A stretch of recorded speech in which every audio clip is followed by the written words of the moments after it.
Donc l'impact de la baisse du pouvoir d'achat est ressenti effectivement dans l'économie cantalienne, il est ressenti dans le commerce de détail, plus dans le commerce de proximité que dans les grandes surfaces, mais les grandes surfaces peinent quand même à avoir le même chiffre d'affaires cumulé que l'an dernier.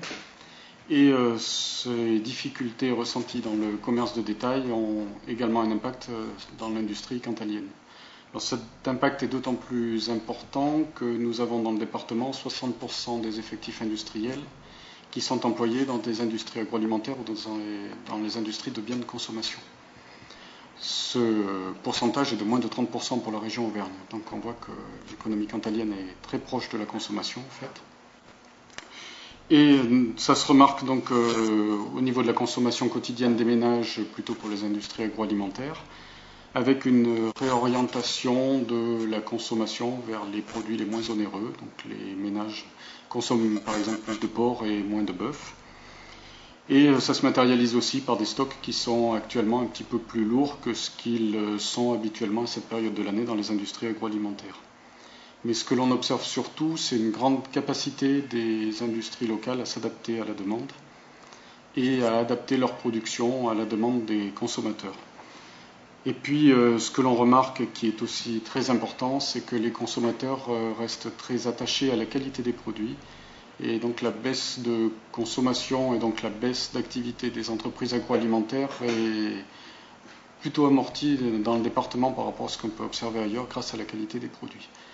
Et début septembre, certains industriels nous ont même signalé qu'ils avaient pu passer des hausses de prix et répercuter une partie des surcharges de coûts qu'ils avaient eues dans l'année, y compris auprès des grandes surfaces, ce qui est bien la preuve que la qualité continue à payer ou en tout cas est plus demandée que si on avait des produits basiques. Alors la baisse de consommation des ménages a également des impacts sur la consommation plus longue, sur l'équipement du foyer notamment. Et on s'aperçoit que depuis quelques mois, la demande s'oriente plutôt vers les produits d'entrée de gamme.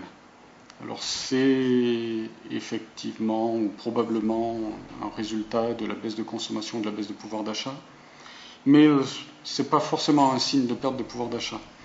On s'aperçoit en regardant un petit peu plus ce qui se passe dans les entreprises, c'est que les produits intègrent de plus en plus de technicité, de technologie, les entreprises améliorent leur cycle de production, et ce qui est maintenant évident pour l'informatique, la télévision, etc., le devient aussi pour d'autres produits pour lesquels c'est un peu moins connu.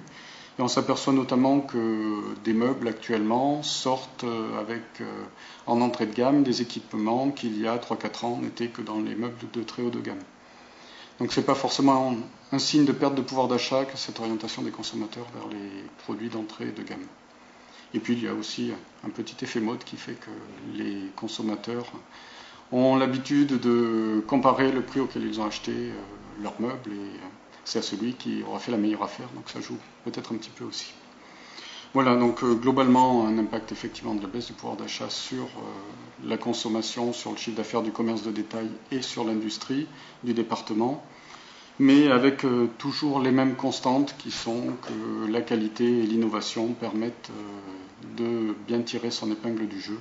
Et donc l'investissement est toujours la condition pour que les entreprises s'en sortent bien ou s'en sortent mieux, y compris dans les périodes délicates.